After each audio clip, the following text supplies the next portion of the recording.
అక్క మీ వాయిస్ వినపట్లేదు అక్క.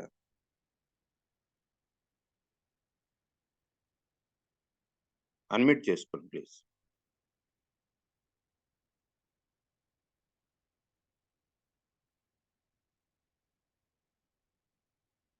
Phone problem అయినట్టున్నది. సిస్టర్ లలిత సిస్టర్ గారు, అమ్మ మీరు సిద్ధంగా ఉన్నట్లయితే ప్రార్థన చేయండి ప్లీజ్.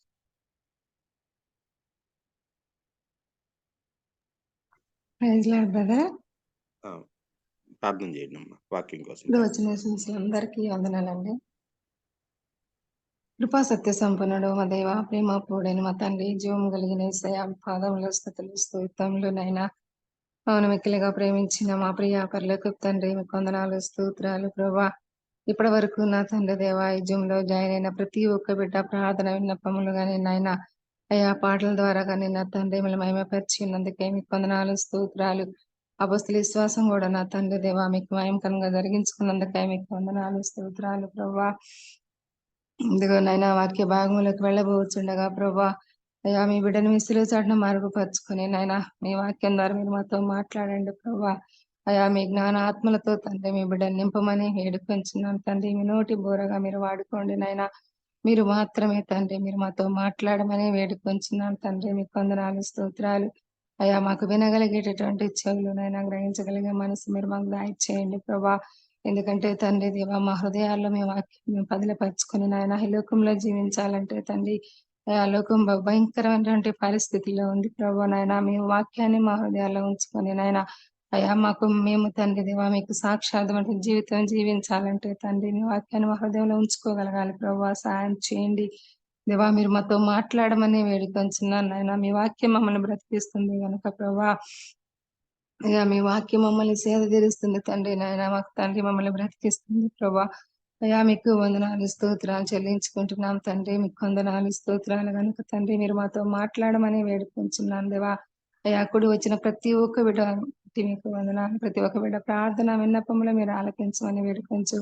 ఈ ప్రార్థన కూడిక నా తండ్రి దేవా ఆది అంతం వరకు తండ్రి మీరు తోడుగా ఉండి మీకు మహిమకరంగా జయకరంగా జరిగించుకోమని చిన్న ప్రార్థన విన్నపంలో తండ్రి మీ సంగతి జ్ఞాపకం చేసుకోమని ప్రభు అయిన యేసుక్రీస్తు నామములో అడిగి వేడుకొని ప్రార్థించుకుంటున్నాను తండ్రి. Amen. Praise Lord. Praise Lord sister గారు, దేవుని నామానికి మహిమ కలుగును గాక. Praise the Lord. ఈ సమయంలో మనకు వాక్యాన్ని అందించడానికి పాస్టర్ జామి రవికుమార్ అయ్య గారు సిద్ధంగా ఉన్నారండి. సభా మర్యాద కోసం, కొత్త వారి కోసం పాస్టర్ గారు మనకి సుపరిచితులు అయినప్పటికీ పరిచయం చేయడం గౌరవంగా భావిస్తున్నాను. పాస్టర్ జామి రవికుమార్ అయ్య గారు వేదాంతవేత్త మరియు విద్యావేత్త, సంఘ పరిచర్యతో పాటు యువత మరియు పిల్లల మధ్య మరియు గిరిజన ప్రాంతాల ప్రజల మధ్య ప్రభు గారిని ఆసక్తితో సేవిస్తా ఉన్నారు. ప్రస్తుతం వారు విజయనగరంలోని ఇమ్మానియల్ బాప్టిస్ట్ సంఘ కాపరిగా సేవలు అందిస్తా ఉన్నారు. బ్రదర్ రవి అయ్య గారు మరియు ప్రియా సతీమణి గారు సునీత గారులకు గ్రేస్ అనే కుమార్తె కలరు. అయ్యగారిని దేవుడు దీవించి ఆశీర్వదించి ఇచ్చిన విధానాన్ని బట్టి దేవునికి వందనాలు తెలియజేస్తూ వెల్కమ్ టు అయ్యగారు ప్లీజ్. యేసుక్రీస్తు నామంలో శుభాలు తెలియజేస్తున్నాను. ఈ అవకాశం ఇచ్చిన బాబీ రత్నాకర్ గారికి, కోల్ టీం గారు ప్రత్యేకమైన వందనాలు. అకుల పిస్కిల్లా దేవుని చేత జతపరచబడిన వారు, దేవుని పని కొరకు జత చేసిన వారు, దేవుని బిడ్డలను జత చేసుకొని సేవ చేసిన వారు. బైబిల్లో చూసినట్లయితే మనకు అనేక మంది భార్యాభర్తలు మనకి కనబడుతూ ఉంటారు.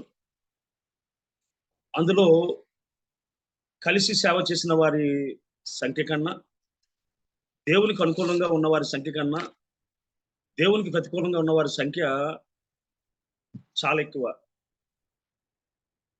సో మళ్ళీ కానీ మనం కానీ చూసినట్లయితే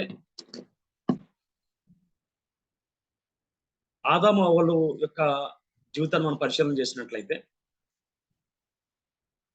అవ్వ ఆదాము కన్నా ఒక అడుగు ముందుకు వేసి దేవుడు తినొద్దన్న పండుని తిని తనతో పాటు ఆదాముకి ఇచ్చినందువలన శ్రమలు, అదేవిధంగా ఇబ్బందులు వారి జీవితంలో ప్రారంభమైనట్టుగా వాక్యం మనకి సెలవిస్తూ ఉంది. అదే విధంగా మనం చూసినట్లయితే అదే విధంగా మనం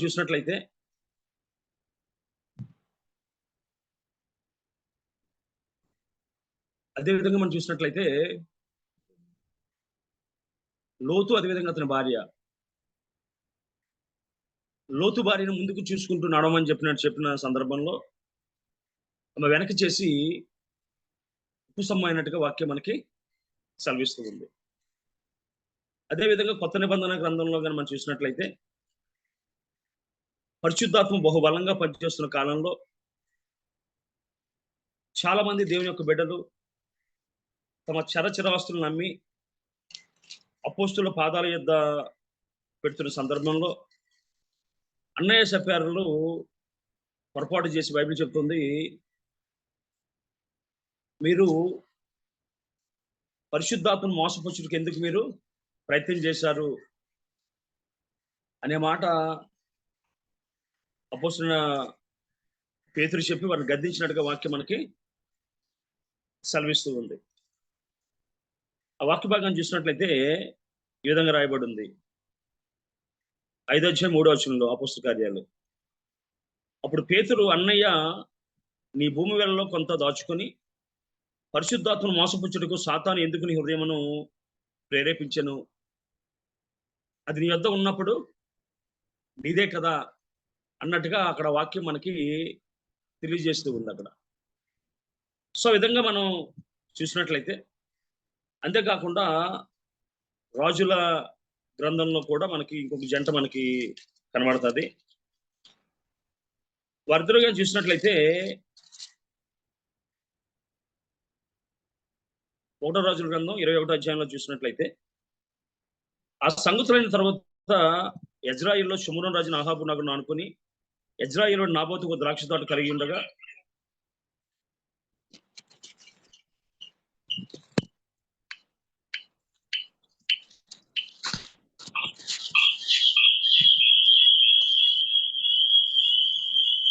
సో అక్కడ రాయబడ్డ మాట నాబోతు అనే వ్యక్తికి ఒక ద్రాక్ష తోట ఉంది. దాన్ని ఏ విధంగా తీసుకోవాలని చెప్పి వాళ్ళు అతని మీద నేరం మోపి అతని చంపి ఆ ద్రాక్ష తోటను తీసుకున్నట్టుగా వాక్యం మనకు సెలవిస్తుంది. అదేవిధంగా అబ్రహాము సారా విషయం చూసినప్పుడు కూడా హాగరుని వివాహం చేసుకోవడానికి ఇస్మాయిల్ ద్వారా ఈ దినాన ప్రపంచంలో జరుగుతున్న యుద్ధాలకి కారణభూతులుగా వారు మిగిలిపోయినట్టుగా వాక్యం మనకు సెలవిస్తుంది. కానీ కొత్త నిబంధన గ్రంథంలో ఒక జంట మనకు కనబడుతుంది. వారు దేవుని చేత జతపరచబడిన వారు, దేవుని పనిని జత చేసిన వారు, దేవుని బిడ్డలను జత చేసుకొని సేవ చేసిన వారు. మనం చూసినట్లయితే వారిని పరిచయం చేస్తూ అపోస్తలుడైన పౌలు వారి కోసం చెప్తున్న మాటలుగానే మనం చూసినట్లయితే రోమాపత్రిక 16వ అధ్యాయం 3-4 వచనాల్లో వారిని విధంగా పరిచయం చేస్తూ అపోస్తలుడైన పౌలు చెప్తూ ఉన్నాడు. రోమాపత్రిక 16వ అధ్యాయం 3-4 వచనాలు. క్రీస్తు యేసునందు నా జతపానివారైన ప్రిస్కిల్లాకును అకులాకును నా వందనము చెప్పుడి. వారు నా ప్రాణము కొరకు తమ ప్రాణములు ఇచ్చుటకైనను తెగించిరి, మరియు వారి ఇంట ఉన్న సంఘమునకు వందనము చెప్పుడి. నేను మాత్రమే కాదు, అన్యజనుల్లోని సంఘపు వారందరూ వారికి కృతజ్ఞులై ఉన్నారని చెప్పి ఇక్కడ చెప్పుకొస్తున్నాడు. ఎందుకు అపోస్తలుడైన పౌలు ఈ మాట వాడుతూ ఉన్నాడు? వారు నా ప్రాణము కొరకు తమ ప్రాణములు ఇచ్చుటకైనను తెగించిరి. బైబిల్లో మనం చూసినట్లయితే అపోస్తలుడైన పౌలుని టవర్ ఆఫ్ థియాలజీ అంటారు. సర్వసాధారణంగా మనం చూసినట్లయితే సేవను కొంతమంది బరువుగానో బాధ్యతగానే చూస్తారు. అపోస్తలుడైన పౌలు దాన్ని భాగ్యంగా చూశాడు. ఆయన దేవుని సేవ చేయడం కన్నా ఈ ప్రపంచంలో ఇంకో భాగ్యం లేదు. నాలాంటి అపనమ్మకస్తుని, హింసకుడు, దోషకుడు, హానికరుడు నన్ను దేవుడు తన సేవకు పిలిచాడు అనే ఒకే ఒక ప్రేమతో, నమ్మకంతో ప్రపంచంలో ఎవ్వరూ చేయలేని సేవను చేశాడు ఆయన. ఒకవేళ కొరింథీ పత్రిక 2 కొరింథీ పత్రిక 11 అధ్యాయంలో మనం చూసినట్లయితే అని ఎన్ని శ్రమలు పొందాడో, ఎన్ని బాధలు పొందాడో, ఎంత దుఃఖం పొందాడో దానికి సంబంధించిన అనేక వివరాలు బైబిల్లో మనకు చాలా స్పష్టంగా మనకు రాయబడి ఉన్నాయి. ఒకవేళ మనం చూసినట్లయితే 11 అధ్యాయం 23 వచనంలో ఈ విధంగా చెప్తూ ఉన్నాడు ఆయన, నే వెరువని మాట్లాడుచున్నాను, నేను మరి ఎక్కువగా క్రీస్తు పరిచారకుడు, మరి విశేషంగా ప్రయాసపడుతుంది, అనేక పర్యాయములు చెరసాల్లో ఉంటుంది, అపరిమితంగా దెబ్బలు తింటిని, అనేక మార్లు ప్రాణాపాయములో ఉంటుంది, యూదుల చేత 5 మార్లు ఒకటి తక్కువ 4 దెబ్బలు తింటిని, 3 మారు బెత్తాలతో కొట్టబడితిని, ఒకసారి రాళ్లతో కొట్టబడితిని, 3 మారు ఓడ పగిలి శ్రమ పడితిని, ఒక రాత్రి పగలు సముద్రంలో గడిపితిని, అనేక పర్యాయములు ప్రయాణములోను, నదుల వలనైన ఆపదలోను, దొంగల వలన ఆపదలోను అని చెప్పి ఆయన చెప్పుకొచ్చి పెద్ద లిస్ట్ అవుతాడు ఆయన.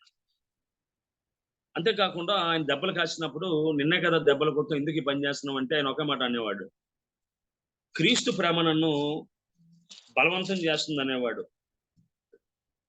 2 కొరింథీ పత్రిక 5 అధ్యాయం ఒకవేళ 14 వచనం చూసినట్లయితే, క్రీస్తు ప్రేమ మమ్మల్ని బలవంతం చేయుచున్నదని చెప్పి చెప్తూ ఉండేవాడు. అంతేకాకుండా ఆయన సేవ చేసిన విధానాన్ని కానీ మనం జాగ్రత్తగా పరిశీలన కానీ చేసినట్లయితే అనేక విషయాలు ఆయన సేవా జీవితంలో ఆయన ఏ విధంగా వాక్యం చెప్పే విషయాలు మనం తెలియపరుస్తూ ఉంటారు. మనం చూసినట్లయితే అపొస్తలుల కార్యాలు 18:5 విధంగా రాయబడి ఉంది, సీలయు తిమోతియు మాసిదోనియ నుండి వచ్చినప్పుడు పౌలు వాక్యము బోధించుటందు ఆతృత గలవాడే యేసు క్రీస్తుని యూదులకు దృఢముగా సాక్ష్యం ఇచ్చిండెను. ఎంత తొందరగా వాక్యం చెప్పాలో గొప్ప ఆతృత, సమయమనక 2 తిమోతి 4:2 చెప్పినట్టుగా సమయమందును అసమయమందును. సమయం అంటే అర్థం ఏంటంటే ఎవరైనా వాక్యానికి పిలిచి మనకు అవకాశం ఇవ్వడం, లేదు పగలు 10 గంటల నుంచి లేదా రాత్రి 9 గంటల దాకా జరిగేదాన్ని ఒకవేళ సమయం అనొచ్చు మనం. అర్ధరాత్రి, తెల్లవారుజామున, అదేవిధంగా పరిస్థితులన్నీ ప్రతికూలంగా ఉన్నప్పుడు, శత్రువులందరూ చుట్టుముట్టినప్పుడు, వాక్యం చెప్తే చంపుతామన్న పరిస్థితులు ఉన్నప్పుడు కూడా ఆయన వాక్యం చెప్పాడు ఆయన. సో ఎందుకంటే మళ్ళీ వారికి వాక్యం చెప్పే అవకాశం నాకు వస్తుందో రాదో, వాక్యం వినే అవకాశం వారికి వస్తుందో రాదో అని చెప్పి చాలా ఆతృతంగా ఆయన వాక్యం చెప్తూ ఉండేవాడట. పౌలు వాక్యము బోధించుట యందు ఆతృత గలవాడే యేసుక్రీస్తుని యూదులకు దృఢముగా సాక్ష్యం ఇచ్చిండని చెప్పి బైబిల్లో అక్కడ మనకి వ్రాయబడి ఉంది. అంతేకాకుండా మనం చూసినట్లయితే 20 అధ్యాయంలో కానీ మనం చూసినట్లయితే ఈ విధంగా వ్రాయబడి ఉంది, ఆయన వాక్యం చెప్తూ ఈ విధంగా అంటూ ఉన్నాడు ఆయన. 7వ వచనంలో కానీ మనం చూసినట్లయితే, ఆదివారం మెట్టు రుచులు కూడినప్పుడు పౌలు మరునాడు వెళ్ళనయ్యుండి వారితో ప్రసంగించు అర్ధరాత్రి వరకు విస్తరించి మాట్లాడుచుండెను. అర్ధరాత్రి వరకు విస్తరించి మాట్లాడుతున్నాడు. మనం అందరం తెలిసిందే, మేము కూడి ఉన్న మేడగదిలో అనేక దీపం ఉన్నప్పుడు 5 కన్నవాడు చనిపోవడం లేపడం. మళ్ళీ 11వ వచనం కానీ చూసినట్లయితే, అతడు మరలా పైకి వచ్చి రొట్టె విరిచి పుచ్చుకొని తెల్లవారు వరకు విస్తారంగా సంభాషించి బయలుదేరిన రాయబడి ఉందంట. సో అర్ధరాత్రి అని లేదు, పగలని లేదు, మళ్ళీ అవకాశం వస్తుందో రాదని ఆలోచన చేసి విస్తరించి మాట్లాడుతూ ఉండేవాడు. అంతేకాకుండా ఇంకా మనం తక్కిన వాక్య సందర్భాలను కానీ చూసినట్లయితే ఈ విధంగా రాయబడి ఉంది. 17 అధ్యాయం 16వ వచనంలో కానీ మనం చూసినట్లయితే ఈ విధంగా రాయబడి ఉంది, పౌలు ఏదెన్సులో వారి కొరకు కనిపెట్టుకుని ఉండగా ఆ పట్టణము విగ్రహములతో నిండి ఉండుట చూచినందున అతని ఆత్మ పరితాపము పట్టలేకపోయెను. ఈ పండగ సీజన్లో వాటిలో చూసినప్పుడు ఎక్కడ చూసినా అనేకమైన పరిస్థితులు ఉన్నప్పుడు కొంతమంది చాలా దుఃఖపడి ప్రార్థన చేస్తూ ఉంటారు. మనం ప్రార్థన మాత్రమే చేస్తాం. పౌలైతే ఆ పరితాపం పట్టలేక వారికి వాక్యం బోధించినట్టుగా వాక్యం మనసు సెలవిస్తుంది. పరితాపము పట్టలేక వాక్యం చెప్తుండేవాడట. అదే విధంగా మనం చూసినట్లయితే 16వ అధ్యాయం అపొస్తలుల కార్యాలు 16వ అధ్యాయం 18వ వచనంలో కూడా ఈ విధంగా రాయబడి ఉంది.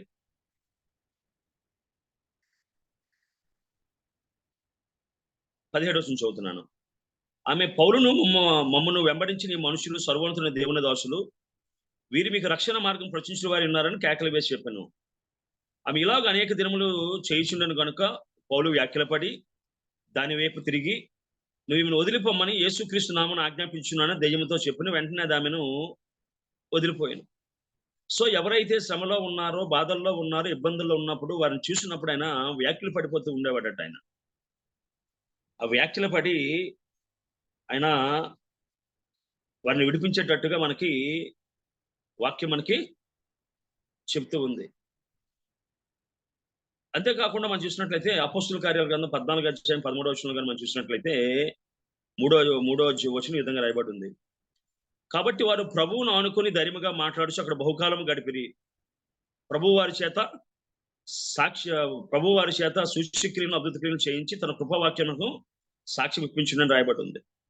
వారు బహుధైర్యంతో దేవుని వాక్యాన్ని చెప్తూ ఉండేవారు.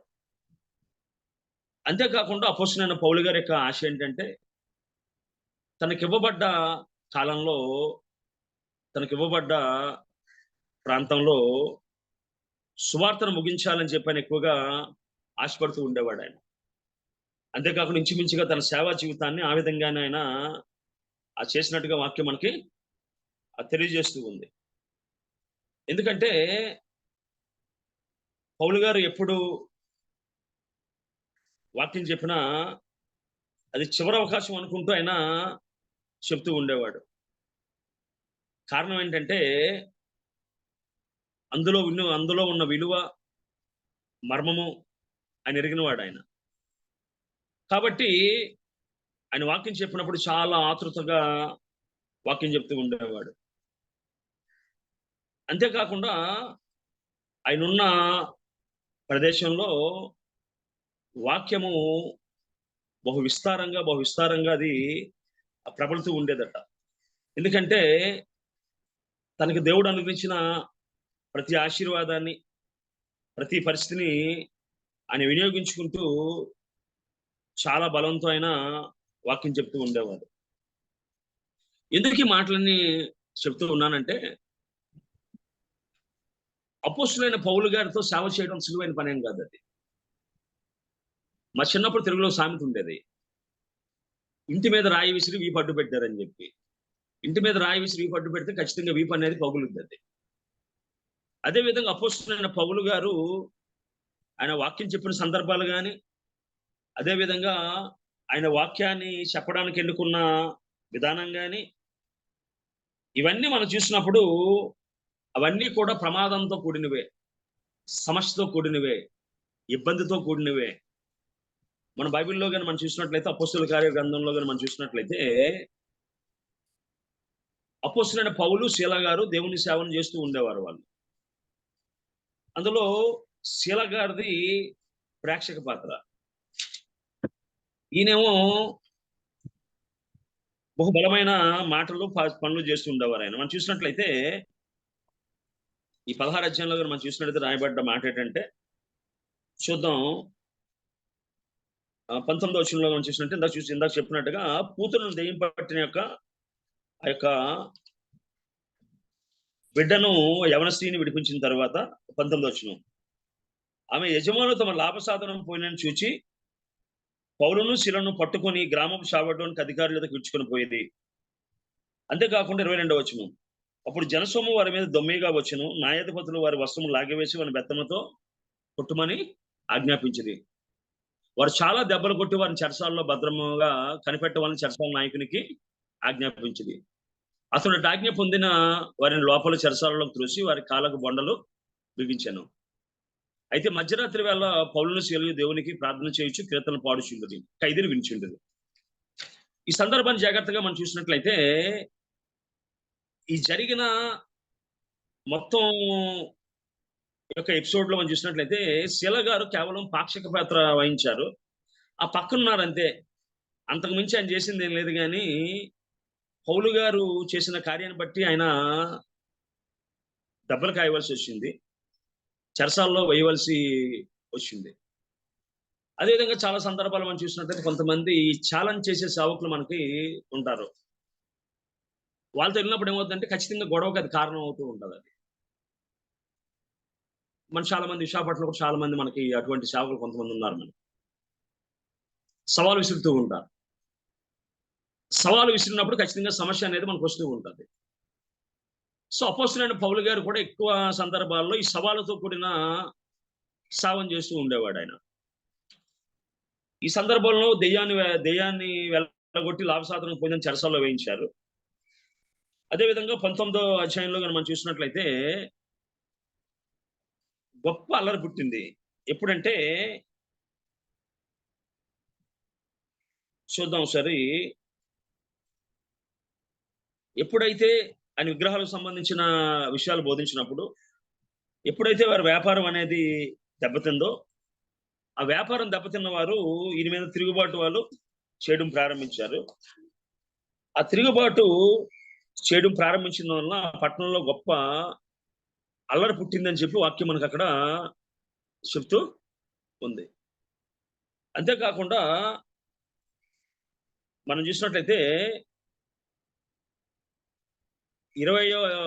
19వ అధ్యాయం ప్రారంభంలో, అదేవిధంగా 20వ అధ్యాయం ప్రారంభంలో ఏ విధంగా రాయబడిందంటే, ఆ అల్లరి అణిగిన తరువాత పౌలు శిష్యులను తన యొద్దకు పిలువనంపించి అని చెప్పి అక్కడ రాయబడింది. అదేవిధంగా 19:24 వచనంలో, ఆ కాలమందు క్రీస్తు మార్గంలో గురించి చాలా అల్లరి కలిగెను. ఎలాగనగా దెమిత్రియ అనే ఒక కంసాలి అర్తమీదేవికి వెండి గుళ్ళను చేయించడం వలన ఆ పని వారికి మిగుల లాభం కలుగజేయుచుండెను. అతడు వారిని అట్టి పని చెయ్యి ఇతరులను గుంపు కూర్చి, అయ్యలారా, ఈ పని వల్ల మన జీవము బహుగా జరుగుచున్నదని మీకు తెలియను. అయితే చేతులతో చేయబడిన దేవతలు కావని ఈ పౌలు చెప్పి ఎఫెసులో మాత్రమే కాదు, దాదాపు ఆసియా అంతటను బహుజనమును ఒప్పించి త్రిప్పిన సంగతి మీరు వినియున్నారు. మరియు మన వృత్తి యందు లక్ష్యము తప్పిపోటియే గాక మహాదేవుని అర్తమీదేవి యొక్క గుడి కూడా తృణీకరింపబడి ఆసియా అంతటాను భూలోకం అంతటను పూజింపబడుచున్న ఈమె యొక్క గొప్పతనము తొలగిపోయిన భయముతో తోచుచున్నదని వారితో చెప్పాను. అక్కడేమో దెయ్యాన్ని వెళ్ళగొట్టాడు, ఇక్కడేమో విగ్రహాలకు సంబంధించిన విషయాలు చెప్పినప్పుడు కేవలం ఆ ప్రాంతమే కాదట, ఆసియా దేశం అంతటా, ప్రపంచం అంతటా అసలు ఆత్మీయదేవి అనే ఉన్నందన్న సంగతే మర్చిపోయే పరిస్థితికి ఆయన తీసుకొచ్చాడు ఆయన. అందును బట్టి అక్కడ మనం చదివిన 19:23 వచనంలో, ఆ కాలమున క్రీస్తు మార్గంలో గురించి చాలా అల్లరి కలిగిన అంటాడు. 20:1 వచనంలో అల్లరి అణిగిన తరువాత అంటారు. సో పౌలు గారు చేసిన సేవ సవాళ్ళతో కూడిన సేవ. అది పీక మీద కత్తి వేలాడుతున్నట్టుగా ఆయన సేవ చేస్తూ ఉండేవాడు. అంతేకాకుండా ఆయన చెప్పిన మాట ఏంటంటే, సేవ విషయంలో బ్రతుకుడు క్రీస్తే, చావైతే లాభం అని ఆయన సేవను ప్రారంభించాడు ఆయన. అంతేకాకుండా సేవ పట్ల ఆయనకున్న అభిప్రాయం ఏంటంటే, 20వ అధ్యాయంలో మనం చూసినట్లయితే 22-23-24 వచనాల్లో, ఇదిగో నేను ఇప్పుడు ఆత్మయందు బంధింపబడిన వాడినై యెరూషలేముకు వెళ్ళుచున్నాను. అక్కడ నాకు ఏమి సంభవించినో తెలియదు గాని బంధకములను శ్రమలు నా కడుపు కాచుకొనిచున్నవని పరిశుద్ధాత్మ ప్రతి పట్టణంలో నాకు సాక్ష్యం ఇచ్చున్నాడని అని తెలియను. అయితే దేవుని కృపాసువార్తను గురించి సాక్ష్యం ఇచ్చుటందు నా పరుగును నేను ప్రభువైన యేసు వలన పొందిన పరిచయం తుదముట్టింపు వలనని నా ప్రాణము నాకు ఎంత మాత్రమో ప్రియమైన దానిగా ఎంచుకోవడం లేదని చెప్పి అంటాడు ఆయన. అంతేకాకుండా అని చెప్తున్న మాట ఏంటంటే, అయ్యా మీరు ఎందుకు ఏడ్చిన గుండెని మీరు బద్దలు చేస్తారు? చూద్దాం. బద్దలు చేస్తారు. దేవుని యొక్క వాక్యం ఎంతో 21వ అధ్యాయము 13వ వచనం అండి. పౌలు ఎందుకు మీరు ఏడ్చిన గుండెను బద్దలు చేసేది ఎలా? నేనైతే ప్రభువైన యేసు నామం నిమిత్తము యెరూషలేములో బంధింపబడుటకు మాత్రమే కాక చనిపోవడం సిద్ధంగా ఉన్నానని చెప్పి ఆయన చెప్తూ ఉన్నాడు. సో పౌలు గారి యొక్క వ్యక్తిగత జీవితంలో మనం చూసినట్లయితే మరణం అనేది it is not at all a big thing for him. ఆయన ఆశ ఏంటంటే, అయ్యా బ్రతుకుడు క్రీస్తే చావైతే లాభము, నేను అని ఎప్పుడైతే పరలోకానికి వెళ్ళి వశింపశక్యం కాని విషయాలు చూశాడో, విషయాలు చూసిన తర్వాత ఈ భూలోకంలో వినడానికి పెద్దగా ఇష్టపడలేదు ఆయన. ఫిలిప్పీ 1:21 విధంగా అంటున్నాడు, నా మట్టుకైతే బ్రతుకుడు క్రీస్తే చావైతే లాభము, ఆయనను శరీరముతో నేను జీవించుటే నాకున్న పనికి లాభసాధనమై ఫలసాధనమై ఉన్నట్లు నేనేమి కోరుకుందునో నాకు తోచలేదు. ఈ రెండింటి మధ్య ఇరుకునబడి ఉన్నాను. దీన్ని వెడలిపోయి క్రీస్తుతో కూడా ఉండవలన నాకు ఆశ ఉన్నది, అది నాకు మరి మేలు. అయినను శరీరమందు నిలిచి ఉండటం మిమ్మల్ని బట్టి మరి అవసరమై ఉన్నది. మరి ఇటు నమ్మకము కలిగి నేను మరలా మీతో కలిసి ఉన్నట్టు చేత నన్ను గురించి అని చెప్పుకొస్తున్నాడు. అయ్యా నాకు ఆశ ఉంది ఏంటంటే క్రీస్తు కూడా ఉండాలని. ఆ వశింప సత్యం కాని విషయాలు చూశాను అందులో నేను. వశింపక సత్యం కాని అనేక అంశాలు చూశాను నేను. అప్పటి నుంచి నేను ఎప్పుడు చనిపోతానా, ఎప్పుడు దేవుని దగ్గరికి వెళ్తానా అని ఆశ నా జీవితంలో ఉంది. ఒకరోజు సేవకుడు విధంగా అన్నాడంట, ప్రభువా చచ్చిపోతే నాకు లాభం, బ్రతుకుంటే చనిపోతే నాకు మేలు, బ్రతికితే నీకు మేలు అన్నాడంట. ఏంటంటే నేను చనిపోతే నీ సన్నిధిలో ఉంటాను, కన్నీరు లేని, దుఃఖం లేని నీ రాజ్యంలో నిత్యము నిన్ను స్తుతిస్తూ, గణపరుస్తూ, నీ ముఖారవిందాన్ని దర్శించుకుంటూ జీవితాన్ని గడుపుతాను. ఎక్కడున్నాను అనుకో నీకేంటి లాభం అంటే, ఎవరైతే దేవుని వాక్యాన్ని తెలుసుకోలేదో వారికి స్వార్థ చెప్తాను అన్నాడంట. సో పౌలు గారి యొక్క థియరీ, అదేవిధంగా సిద్ధాంతం కూడా అదే. సో పౌలు గారికి తన ప్రాణం పట్ల పెద్ద ప్రాముఖ్యత ఏం లేదు ఆయనకి. తునప్రాయంగా ధనించాడు ఆయన. ఏ విధము చేత మృతుల్లో పునరుద్ధానం కావాలని సమస్తాన్ని నష్టపరుచుకుని పెంటతో సమానంగా ఎంచుకున్నాడు ఆయన. చాలా సందర్భాల్లో ఆయన చనిపోయాడని చెప్పి వారు ఆలోచన చేసి పట్నం వెలుపులకి ఆయన్ని ఈడ్చేసిన తర్వాత మనం చూసినట్లయితే ఇదే అపోస్తుల కార్యాల గ్రంథంలో మనం చూసినట్లయితే ఈ విధంగా రాయబడి 14వ అధ్యాయం 19వ వచనంలో, అంతియోక్య నుండి ఇకోనియ నుండి యూదులు వచ్చి జనసమూహమును తమ పక్షముగా చేసుకుని పౌలు మీద రాళ్ళు రువ్వి అతడు చనిపోయిన అనుకుని పట్టణం వెలుపులకు అతన్ని ఈడ్చిరి. అయితే శిష్యులు అతన్ని చుట్టూ నిలిచి ఉండగా అతడు లేచి పట్టణంలో ప్రవేశించి మర్నాడు బర్నబాతో కూడా దర్బేకు బయలుదేరిపోయిను.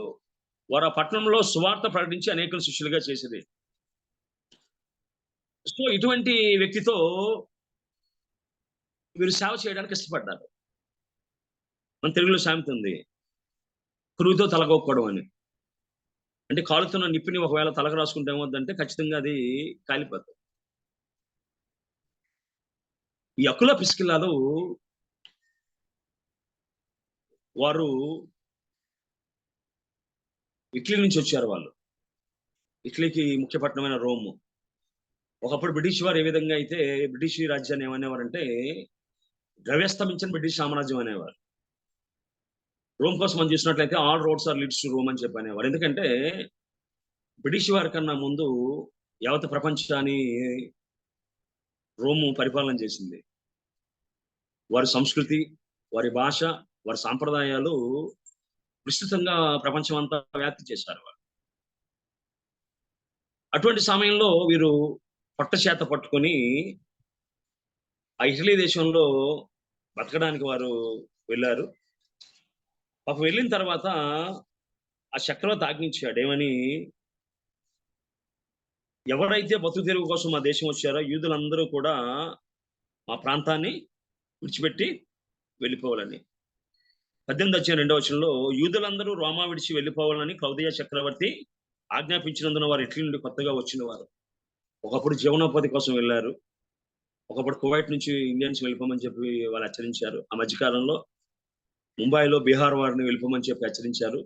అలాగే తెలంగాణ ప్రాంతాల్లో మనం చూస్తూ ఉన్నాం. మనం ఒరిస్సా ప్రాంతంలో కొన్నిసార్లు ఏం చేస్తారంటే ఎగ్జామ్ రాయడానికి ఇష్టపడరు. ఎందుకంటే వాళ్ళు కానీ ఆ రైల్వే ఎగ్జామ్స్ రాసినట్లు మరి జాబ్స్ రావని ఉద్దేశంతో వాళ్ళు రాయడానికి ఇష్టపడతారు. అదేవిధంగా ఎవరైతే బ్రతుకు తెరువు కోసం వెళ్ళారో వారు బ్రతుకును పక్కన పెట్టి తిరిగి మళ్ళీ వెనక రావాల్సిన పరిస్థితి. అకులైతే యూదుడు, ఆయన పొంతు అనే ప్రాంతానికి చెందినవాడు. ఆయన తిరిగి మళ్ళీ వచ్చి కొరింథులో ఆయన సెటిల్ అయ్యాడు. అకుల అనే మాటకు అర్థం ఏంటంటే ఈగల్ అని అర్థం. ఆయన ఈగల్, పక్షిరాజు అని చెప్పి అర్థం. సో ఈ పక్షిరాజుకు ఉన్న ప్రత్యేకత ఏంటంటే అన్ని పక్షుల కంటే అతి పైకి ఎగరగలిగే సామర్థ్యం దానికి ఉంది. అంతేకాకుండా మనం చూసినట్లయితే అనేక సందర్భాల్లో ఇశ్రాయేలు దేవుని కూడా పక్షిరాజుతో పోల్చిన సందర్భాలు, చాలా సందర్భాలు బైబిల్లో మనం చూస్తూ ఉంటాం. ఉదాహరణగా మనం చూసినట్లయితే ద్వితీయోపదేశకాండం 32వ అధ్యాయంలో మనం చూసినట్లయితే ఈ విధంగా రాయబడింది. ద్వితీయోపదేశకాండం 32వ అధ్యాయము 11వ వచనంలో కానీ చూసినట్లయితే ఈ విధంగా రాయబడింది. పక్షిరాజు తన గురు రేపి తన పిల్లల పైన అల్లాడుచు రెక్కలు చాపుకొని వాటిని పట్టుకొని తన రెక్కల మీద వాటిని మోయినట్లు యెహోవాని నడిపించినని చెప్పి అక్కడ రాయబడింది. అదే విధంగా నిర్గమాకాండం 19వ అధ్యాయంలో కూడా ఈ విధంగా రాయబడింది. నిర్గమాకాండము 19:4 కానీ మనం చూసినట్లయితే ఈ విధంగా రాయబడి ఉంది. నేను ఐగుప్తులకు ఏమి చేస్తున్నావు, మిమ్మల్ని గెద్ద రెక్కల మీద మోసి నా యొద్దకు మిమ్మల్ని ఎట్లు చేర్చుకుంటున్నావు మీరు చూచితిరి అంటున్నాడు ఆయన. అదే విధంగా మనం చూసినట్లయితే యెషయా గ్రంథంలో కూడా ఈ విధంగా రాయబడి ఉంది. యెషయా గ్రంథం 19:4 కానీ మనం చూసినట్లయితే ఈ విధంగా రాయబడి ఉంది.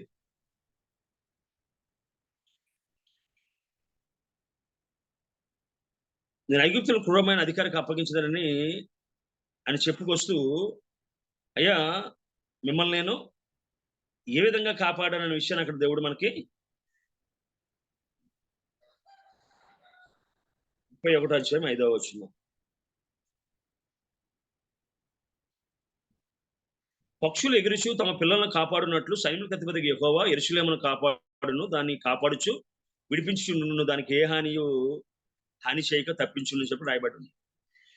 సో దేవునికి సాదృశ్యంగా ఆయన ఉన్నాడు. మన తల్లిదండ్రులు ఒకవేళ ఆశపడి ఆయన యూదుడు కాబట్టి, ఎందుకంటే యూదులు పౌరుషం కలిగిన వారు, వారు ఏ ప్రాంతంలో ఉన్నా ఏ స్థలంలో ఉన్నా ఆ ప్రత్యేకతను కాపాడుకుంటూ ఉన్నారు. వస్త్రంలో కానీ ఆహారంలో కానీ దేవుని ఆరాధించిన విధానం. మొర్దెకై కానీ చూసినట్లయితే మొర్దెకై వంగక నమస్కారం చేయి కామనుకున్నట్టుగా మనకు వాక్యం చెప్తుంది. అంతేకాకుండా ఎంత పౌరుషం కలిగిన వారంటే, మనకి అబ్రాహామును కానీ మనం జాగ్రత్తగా పరిశీలన చేసినట్లయితే అబ్రాహాము ఈ విధంగా ఒక మాట అంటారు. చూద్దాం ఒకసారి. ఆదికాండం 19 కానీ మనం చూసినట్లయితే ఆదికాండం ఒకవేళ మనం చూసినట్లయితే అక్కడ ఈ విధంగా రాయబడింది.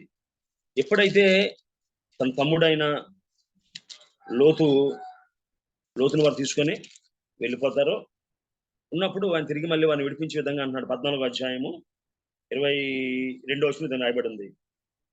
నేను అబ్రహామును ధనవంతునిగా చేసినను చెప్పకున్నట్లు ఒక నూలు పోగైనను చెప్పులు వారైనను నీ వాటిలో ఏదైనా తీసుకున్నానని ఆకాశమును భూమికి సృష్టికర్త సర్వంతుని దేవుడినైనా యెహోవా నా చెయ్యెత్తి ప్రమాణము చేయుచున్నాను. సో యూదులు చాలా పౌరుషం కలిగిన వారు. వారి భాష పట్ల కానీ వారి మతం పట్ల కానీ వారి వస్త్రధారణ బట్టి కానీ వారు ఎప్పుడు కూడా రాజీ పడలేదు. మనం చూసినట్లయితే హిట్లరు యూదుల్ని ఇబ్బంది పెట్టడానికి మెయిన్ కారణం ఏంటంటే, ఎందుకు గుర్తించాడంటే వారు ఎప్పుడు కూడా వారి డ్రెస్ కోడ్ కానీ వారి భాష కానీ వారి మతాన్ని కానీ ఎప్పుడు విడిచిపెట్టలేదు. వారు ఎక్కడున్నా పౌరుషంగా బతికారు, వాళ్ళు ఎక్కడున్నా ధైర్యంగా బతికారు వాళ్ళు. అందుకే వాళ్ళు గుర్తించడం చాలా సులువు అయిపోయింది.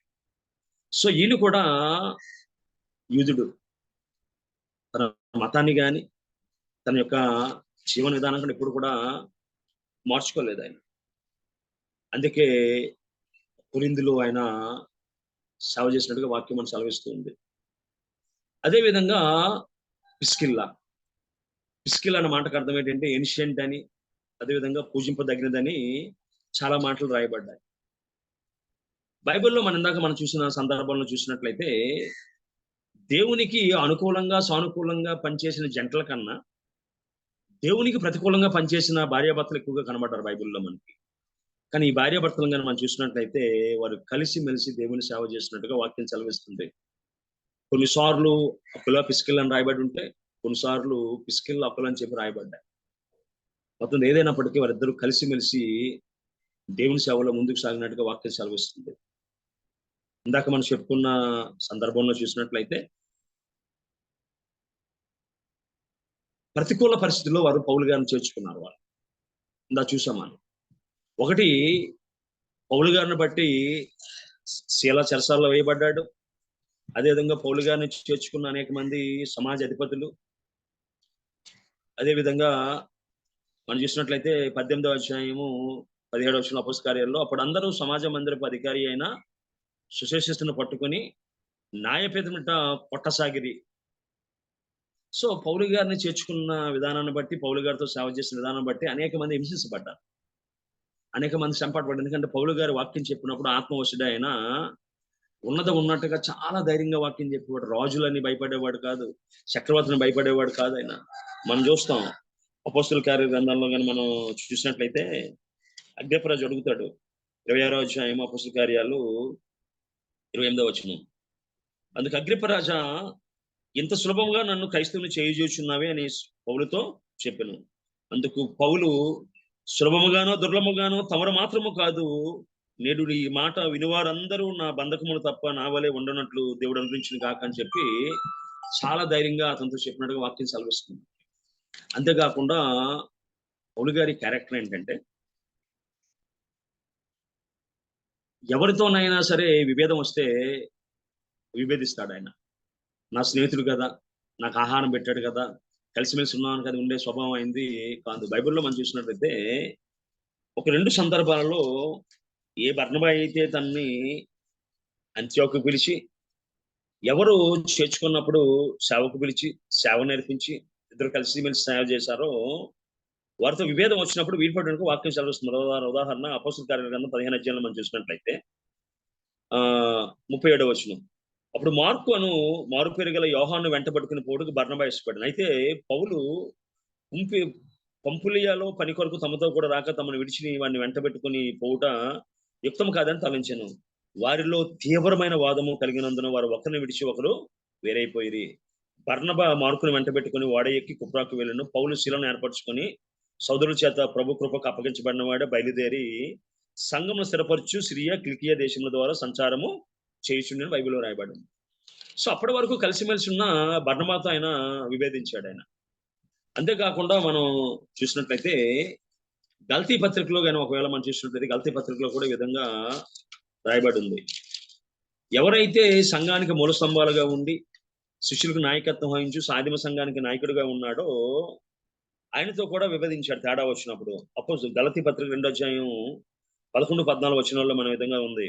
అయితే కేఫా అంతియోక్యాకు వచ్చినప్పుడు అతడు అపరాధిగా తీర్చబడిన కనుక నేను ముఖాముఖిగా అతను ఎదిరించి తిని ఏలయనగా యాకోబు నొద్ద కొందరు రాకమునుపు అతను అన్ని జనులతో భోజనం చేయుచుండెను గాని వారు రాగానే సున్నత పొందిన వారికి భయపడి వెనుక తీసి వేరైపోయాను. తక్కిన యూదులు అతనితో కలిసి మారు వేషం వేసుకున్నారు కనుక బర్నబా కూడా వారి వేషధారణ చేత మోసపోయాను. వారు సువార్త సత్యం చెప్పిన క్రమంగా నడుచుకుని పోవటం నేను చూచినప్పుడు అందరి ఎదుట కేపోతో నేను చెప్పిందేమనగా, నువ్వు యూదుడివై ఇండియు యూదుల వల్లే కాక అన్ని జనుల వల్లే ప్రవర్తించుండగా అన్ని జనులు యూదుల వల్లే ప్రవర్తించవల్ని ఎందుకు బలవంతం చేయుచున్నావు అని చెప్పి ముఖాముఖిగా సూటిగా అడిగాడు ఆయన. ఒకటి, పౌలు గారిని చేర్చుకుంటే శత్రువుల చేత ప్రమాదం ఉంది. అంతేకాకుండా పౌలు గారితో కలిసి సేవ చేయాలంటే అన్ని విషయాలు చాలా క్రమశిక్షణతో ఉండాలి. మనవాడే కదా, పర్వాలేదు కదా, సరికదని ఆలోచన ఉన్నవాడైనా కాడాయన. కానీ భార్యాభర్తలను కానీ మనం కానీ జాగ్రత్తగా పరిశీలన చేసినట్లయితే the Paul have a typical character, typical attitude. కానీ అటువంటి వ్యక్తితో కూడా అది ప్రమాదం అని తెలిసిన, అది కష్టంతో కూడిందని తెలిసిన సుమారుగా 1 సంవత్సరం 6 నెలలు కలిసి సేవ చేశారంట వాళ్ళు. ఈ మధ్యకాలంలో మనం చూసినట్లయితే కలిసి స్టేజ్ని పంచుకోలేని సందర్భాలు ఉన్నాయి. ఎవరు ముందు వాక్యం చెప్పాలి, ఎవరు వాక్యం వెనక్కి చెప్పాలనే సమస్యలు చాలా వచ్చాయి. నేను యవనస్తుడిగా ఉన్నప్పుడు మనకి స్టోడపన సుధాకర్ గారు, సౌదరి బెన్నీ గారు, ఆనర్కమూర్తి గారు వీళ్ళందరూ కలిసి సేవ చేస్తున్న కాలం అది. సో వాళ్ళకేంటంటే ఆ కలిసి ఒక స్టేజ్ని పంచుకోవడానికి ఇష్టపడుతుంది వారు కాదు. ఇక్కడ మనం చూసినట్లయితే ఈయనతో కలిసి పనిచేయడానికి వాళ్ళు ఇష్టపడారు. ప్రమాదం అని తెలిసిన, ఒకవేళ తేడా వస్తే ఒప్పుకోవడం తెలిసిన వారు కలిసి పనిచేశారంట. ఇక్కడ ఎంత బాగా రాయబడదంటే 18వ అధ్యాయంలో వారు ఎట్లుండి కొత్తగా వచ్చిన వారు, వారే పాపం కొరింథీలో పెద్ద పరిచయం లేదు వారికి. 18వ అధ్యాయం 3వ వచనంలో వారు వృత్తికి డేరాలు కుట్టువారు, పౌలు అదే వృత్తి గలవాడు కనుక వారితో కాపురం ఉండెను. పౌలు వారితో కాపురం ఉన్నాడు. వారు కలిసి పనిచేయుచుండిరి. అతడు ప్రతి విశ్రాంతి దినమున సమాజ మందిరంలో తర్కించుచు యూదులు గ్రీసును ఒప్పించుండెను. ఈయన వాక్యం చెప్పేవాడు కాదు, వాదించేవాడు. ఆయన తర్కించుచు ఉండని రాయబడి ఉంది. శిలయు తిమోతియు మధ్య నుండి వచ్చినప్పుడు పౌలు వాక్యము బోధించినందు ఆతృత గలవాడే యేసే క్రీస్తుని ఎదురు దృఢంగా సాక్ష్యం ఇచ్చిండు. వారు ఎదురాడి దూషించినప్పుడు అతడు తన వస్త్రములు దులుపుకొని మీ నాశి మీరే ఉత్తరవాదులు అని చెప్పి అక్కడ చెప్పినట్టుగా వాక్యం మనకి సెలవిస్తుంది. చివరికి కిందకి కానీ వచ్చినట్లయితే అతడు వారి మధ్య దేవుని వాక్యం బోధించి 1 సంవత్సరము మీద 6 నెలలు అక్కడ సుమారుగా 1 సంవత్సరం 6 నెలలు నివసించాడండి. ఆయనకి ఇల్లు లేదు, ఆహారం పెట్టేవారు లేదు. కానీ ఆ కుటుంబం ఆయన ఆదుకొని ఆ కుటుంబంతో కలిసి వారు పనిచేశారు. డేరాల కుటుంబం అంతా సులువైన పని కాదు. బరుకుగా కఠినంగా ఉన్నవాడితో పనిచేయాలి. ఆ ముక్కలన్నీ కలిపి మళ్ళీ చేర్చాలి. సో వారు కలిసి పనిచేస్తూ రాత్రంతా శ్రమపడేవారు. సమయానికి అసమయంగా శ్రమపడేవారు, కలిసి పనిచేసేవారు, కలిసి సువార్త చేసేవారు. అంతేకాకుండా మనం చూసినట్లయితే ఇటువంటి ప్రతికూల పరిస్థితుల్లో అనేక సార్లు మనకి అపొస్తలుడైన పౌలు తిమోతికి రాస్తూ చాలా సార్లు చెప్తూ ఉంటాడు. 2 తిమోతి పత్రిక 4వ అధ్యాయంలో కానీ మనం చూసినట్లయితే 16వ వచనం, నేను మొదట సమాధానం చెప్పినప్పుడు ఎవడునూ నా పక్షముగా నిలవలేదు, అందరూ నన్ను విడిచిపోయిరి, ఇది వారికి నేరముగా ఎంచబడును గాక. అయితే నా ద్వారా సువార్త సంపూర్ణంగా ప్రకటించబడిన నిమిత్తము అన్యజనులందరూ దాని విని నిమిత్తము ప్రభువు నా పక్కన నిలిచి నన్ను బలపరిచను కనుక నేను సింహం నోటి నుండి తప్పించబడుతుంది. చాలాసార్లు దేవుని ఎరిగిన బిడ్డలు పౌలు గారితో బిడ్డలట విడిచిపెట్టి అందరూ వెళ్ళిపోయేవారట. ఆయన ఒక్కడే దేవుని పక్షాన నిలబడేవాడట. కానీ ఇక్కడ మనం చూసినట్లయితే అయ్యా వారు తమ ప్రాణాన్ని నా కోసం ఇవ్వడానికి వాళ్ళు సిద్ధపడ్డారని చెప్పి ధైర్యంగా, ఎందుకంటే పౌలు గారికి అసలు మొహమాటం అనేది లేదు. ఉన్నట్టుగా మాట్లాడతాడు ఆయన. ఆయనకు మొహమాటం అనేది అసలు అలవాట్లేదు. ఆయనకు ఉన్నట్టుగా మాట్లాడతాడు. రెండోది ఏమన్నా పొగిడే వ్యక్తి కాదు, ఎవరిని విమర్శించడానికి భయపడే వ్యక్తి కాదు ఆయన. అటువంటి వ్యక్తి అయ్యా వారిని జత పని వారిని ధైర్యంగా చెప్తూ ఉన్నాడు. వారిని జత పని, they are my companions, we work together. అయ్యా నా ప్రాణం కోసం వారు ప్రాణం ఇవ్వడానికి సిద్ధపడ్డారు. అయ్యా చాలా మంది బైబిల్ స్కాలర్స్ చెప్పేది ఏంటంటే, ఎప్పుడైతే ఈ కంసాల విగ్రహాల దగ్గర సమస్య అనేది వచ్చిందో వీళ్ళట భార్యాభర్తలు ఆయనతోనే ఉన్నారట. ప్రాణాలు తెగించి ఆయనతో కలిసి వారు పనిచేశారట. ఆయనకి చేదోడు ఓదోడుగా ఉన్నారట. కుమార్తె మనలో ఎంతమంది దేవుని సేవకులను ఆదరించే కుటుంబాలుగా ఉంటూ ఉన్నాం. అన్ని పరిస్థితులు సానుకూలంగా ఉన్నప్పుడు, ఎవరైనా సేవకుడు మీటింగ్ కి వచ్చినప్పుడు, 2 రోజులు 3 రోజులు మీటింగ్కి వచ్చినప్పుడు వాళ్ళ ఇంటికి పిలిచి భోజనం పెట్టడము లేదంటే బ్రేక్ఫాస్ట్ ఇవ్వడం పెద్ద ప్రమాదం కూడిన పనేం కాదు అది. అలా కాకుండా ప్రతికూల పరిస్థితిలో, ఇబ్బందికరమైన పరిస్థితిలో సేవకులను ఆదరించేవారిగా ఉన్నామా? ప్రస్తుతం మనం చూసినట్లయితే ఉత్తర భారతదేశం అంతా కూడా చాలా ప్రమాదకరమైన పరిస్థితుల్లో ఉంది, ఇబ్బందికరమైన పరిస్థితుల్లో ఉంది. అటువంటి సమయంలో సేవకులను ఆదరించేవారిగా ఉన్నామా? గృహాలకు ఆహ్వానించేవారిగా ఉన్నామా? పిలిచేవారిగా ఉన్నామా? వారితో కలిసి పనిచేసేవారిగా ఉన్నామా? సంవత్సరం 6 నెలలు కలిసి ఉన్నారటమ్మా. అల్లరి, గలిబిలి, సో అన్ని సమస్యలే. ఈ సమస్యల్లో విడవకున్నాడమ్మా. అంతేకాకుండా అపొస్తలుల 2:3 చూసినట్లయితే గమాయేలు పాదాల యొద్ద వాక్యాన్ని చదివిన పౌలు, మనకి ప్రారంభంలో భారతదేశంలో మనకి వొకేషనల్ కోర్స్ ఉండేది. మహాత్మా గాంధీ ఏమనేవాడంటే ఆయన ఉన్నత విద్య లేదంటే ఈ హై స్కూల్ స్టేజ్కి వచ్చే వారికి ఆయన విద్యతో పాటు వృత్తి విద్యగా నేర్పించినట్లయితే వారి కాళ్ళ మీద వాళ్ళు నిలబడతారని చెప్పి ఆయన వార్ధ ఎడ్యుకేషన్ సిస్టమ్ అని చెప్పి ఆయన ప్రోత్సహించేవాడు ఆయన. అదేవిధంగా యూదులు కూడా ఏం చేసేవారంటే పిల్లలు ఏం చదువుకున్నా వారికి ఒక వృత్తి విద్య నేర్పించేవారు వాళ్ళు. మనం చూసినట్లయితే ఈయన గమాయేలు పాదాల యొద్ద ఉన్నత విద్య నేర్చుకున్నప్పటికీ వృత్తి విద్యగా ఈ డేరాల కూడా నేర్చుకున్నాడు ఆయన. అదే ఈ సేవా జీవితంలో ఆయనకి ఎంతో ఉపయోగపడ్డది. ఫెర్నాండ్ బెయ్యో అని ఆయన అంటాడు, నిపుణత మరియు శ్రద్ధ చాలా అవసరం అంటాడు ఈయన. Attention and care. ఒకవేళ ఈ డేరాలు కుట్టవలసి వచ్చిన సందర్భంలో ఆ కుట్టే వ్యక్తికి కావాల్సింది ఏంటంటే అటెన్షన్ కావాలంట, అదేవిధంగా కేర్ అనేది కావాలి.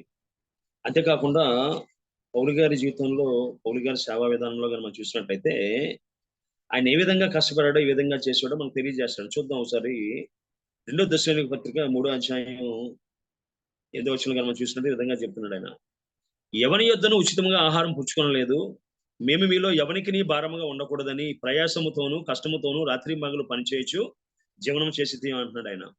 అంతేకాకుండా మనం చూసినట్లయితే ఈ కొరింథీ పత్రికలో కూడా ఈ విధంగా ఆయన రాస్తూ ఈ విధంగా చెప్తున్నాడు. 1వ కొరింథీ పత్రిక 9వ అధ్యాయం 18వ వచనంలో మనం చూసినట్లయితే ఈ విధంగా రాయబడి ఉంది, అట్లయితే నాకు జీతమేమి? నేను సువార్త ప్రకటించినప్పుడు సువార్త యందు నాకున్న అధికారంను పూర్ణముగా వినియోగపరచుకోనకుండా సువార్తను ఉచితంగా ప్రకటించుటే నా జీతం అంటున్నాడు ఆయన. అదే విధంగా మనం చూసినట్లయితే 2 కొరింథీ పత్రిక 11 అధ్యాయం 7వ వచనంలో ఈ విధంగా అంటున్నాడు ఆయన. మిమ్మల్ని హెచ్చించబలని మీకు దేవుని సువార్తను ఉచితంగా నేను ప్రకటించున్నాను. నన్ను నేనే తగ్గించుకున్నందున పాపం చేస్తున్నా అంటాడు ఆయన. సో ఈ విధంగా చూసినట్లయితే చేతులతో కష్టపడి పనిచేశారు, అందరూ కలిసి పనిచేశారు వాళ్ళు. ఒకరు సేవకునికి ఉండవలసిన ఆధిక్యత కానీ ఏది కూడా వారు పొందుకోవడానికి పెద్దవారు ఇష్టపడలేనట్టుగా వాక్యం మనకి చెప్తూ ఉంది. అంతేకాకుండా బైబిల్ 1 తిమోతి 6:6 విధంగా చెప్పబడుతుంది. సంతుష్టి సహితమైన దైవభక్తి గొప్ప లాభసాధనమైనదంట. అంటే మనం ఏదైతే కలిగి ఉన్నామో కలిగి ఉన్న దానితో ఎవరైతే తృప్తి పొందుతారో ఆ పొందిన వారు దీవించబడతారని చెప్పి వాక్యం మనకి సెలవిస్తూ ఉంది. ఇందాక మనం చూసినట్లయితే కేవలం అపోస్తలుని పౌలును పోషించలేదు వారు, ఆయనతో పాటు వచ్చిన సిల్వను తిమోతిని కూడా వారు పోషించినట్టుగా వాక్యం మనం సెలవిస్తూ ఉంది. సో వారు ఎప్పుడు కూడా వారి గృహాలని దేవుని సేవ కోసం తెరిచారు. అంతేకాకుండా తర్వాత కాలంలో మనం చూసినట్లయితే ఎఫ్సి సంఘానికి తక్కిన సంఘాలకి అది సువార్త కేంద్రంగా మారిపోయింది. అనేక మంది వస్తూ పోతూ ఉండేవారు. అంతేకాకుండా వారి ఎంట వారు వాక్యం తెరవబడడానికి క్రిస్పు అని, గాయక్ అని, ఎఫ్నటేస్ అని ఎవరైతే ఉన్నారో వాళ్ళందరూ దేవుని యొక్క సువార్తను నమ్ముకోవడానికి చేయడానికి వారి గృహాన్ని వారు తెలిసినట్టుగా వాక్యం మనకి సెలవిస్తూ ఉంది.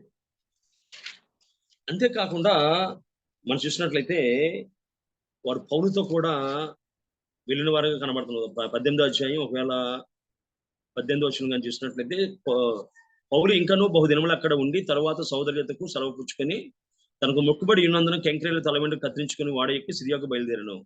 పిస్కిల్లా అక్కులు అనువారు అతనితో కూడా సిరియాకు వెళ్ళినప్పుడు ఆయనతో కూడా కలిసి వెళ్ళారటమ్మ. మరి వారి కుటుంబంలో పిల్లలు ఎంతమంది ఏంటో విషయాలు రాయబడలేదు, కానీ దేవుని పని కోసం వారు వృత్తిని విడిచిపెట్టడానికి, కుటుంబాన్ని విడిచిపెట్టడానికి పెద్దవారు ఎప్పుడు కూడా సంశయించినట్టు మనకు ఎక్కడ కూడా కనబడ లేదైనా. ఆ సేవకునితో కలిసి వారు అడుగులు వేశారు. ఆ సేవకునితో కలిసి వారు అడుగులు ముందుకేసినట్టుగా వాక్యం మనకి సెలవిస్తుంది. అంతేకాకుండా ఈ 18వ అధ్యాయంలో కానీ మనమే కిందకి కానీ ఇంకా చూసినట్లయితే ఈ విధంగా రాయబడి ఉంది. 24వ వచనం కూడా చూద్దాం. అలెగ్జాంద్రు వాడైన అపోల్లో అని ఒక యూదుడు ఎఫెసుకు వచ్చెను. అతడు విద్వాంసుడును లేఖనం యందు ప్రవీణుడై ఉండెను. అతడు ప్రభువును మార్గము విషయమై ఉపదేశం పొంది తన ఆత్మయందు తీవ్రపడి యోహాను బాప్తిసం మాత్రమే తెలుసుకుని వాడైన యేసును గురించిన సంగతులు వివరముగా చెప్పి బోధించు సమాజ మందిరంలో ధైర్యంగా మాట్లాడడానికి ఆరంభించను. ప్రిస్కిల్లా అకులాయు విని అతడు చేర్చుకుని దేవుని మార్గమును మరి పూర్తిగా అతనికి విషదపరిచింది. సో ఎవరైతే కొత్తగా సేవలోకి వచ్చారో సేవలోకి వచ్చిన వారు దేవుని గురించిన అవగాహన లేనప్పుడు వారిని పిలిచి సంపూర్ణంగా వాక్యం చెప్తూ ఉండేవారంట.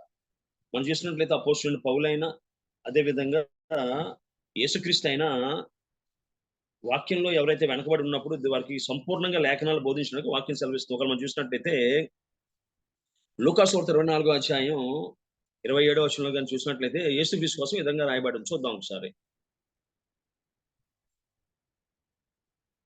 26 నుంచి చదువుతున్నాం. లేకపోతే క్రీస్తులాగు శ్రమపడి తన మహిమలో ప్రవేశించిన అగత్యం కదా అని వారితో చెప్పి మోషేయు సమస్త ప్రవక్తలను మొదలుకొని లేఖనములన్నిటిలో తన గూర్చిన వచన భావములను వారికి తెలిపాను. సో యేసుక్రీస్తు ఈ విధంగా ఎంఐ మార్గంలో వారికి వాక్యాన్ని బోధించి సంపూర్తిగా లేఖనాలు అర్థమైనట్టుగా బోధించాడు. ఆ విధంగా వీరికి కూడా వారికి వాక్యం బోధించినట్టుగా వాక్యం మనకు సెలవిస్తుంది. అంతేకాకుండా అపోస్తలుడైన పౌలు కూడా 28వ అధ్యాయం 23వ వచనంలో అపోస్తల కార్యాలు అతనికి ఒక దినము నియమించి అతని బసలో అతని యొద్దకు అనేకులు వచ్చిరి. ఉదయం నుండి సాయంకాలం వరకు అతడు దేవుని రాజ్యమును గురించి పూర్తిగా సాక్ష్యం ఇచ్చుచు మోషే ధర్మశాస్త్రం నుండి ప్రవక్తల నుండి సంగతులు ఎత్తి యేసుని గురించి వివరముగా బోధించుచు వారిని ఒప్పించి ఉండను.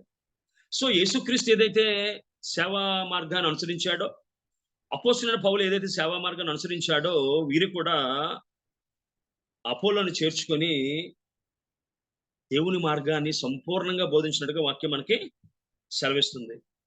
అంతేకాకుండా తరువాత అతడు అపోస్తలుడైన 18:27 తరువాత అతడు అకయాకు పోదాల్చినప్పుడు అతన్ని చేర్చుకునే వాళ్ళని సహోదరులు ప్రోత్సపరచు అక్కడి శిష్యులకు వ్రాసింది. అతడు అక్కడికి వచ్చి కృపచేత విశ్వసించిన వారికి చాలా సహాయం చేశాను.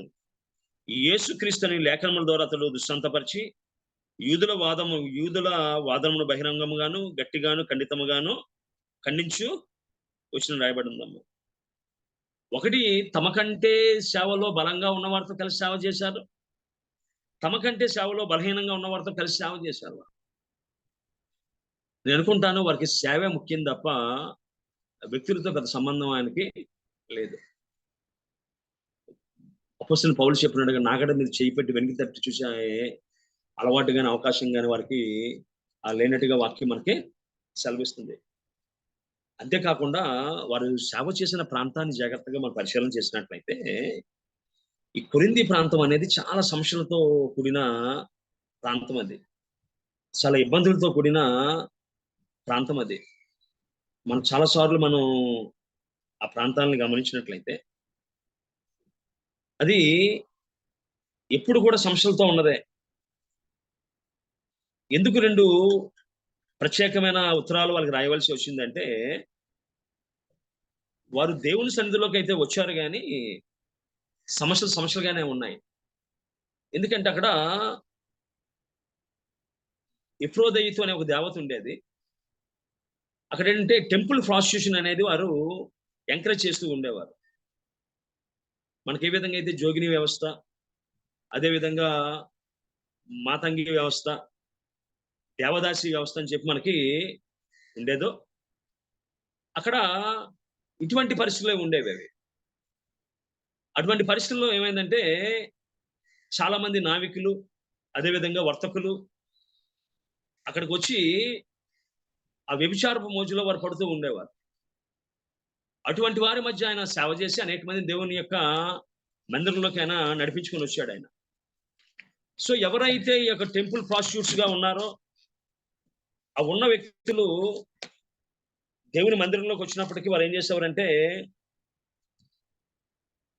పురుషులకు వ్యతిరేకంగా మాట్లాడడం, గట్టిగా మాట్లాడడం, అదేవిధంగా వస్త్రధారణ.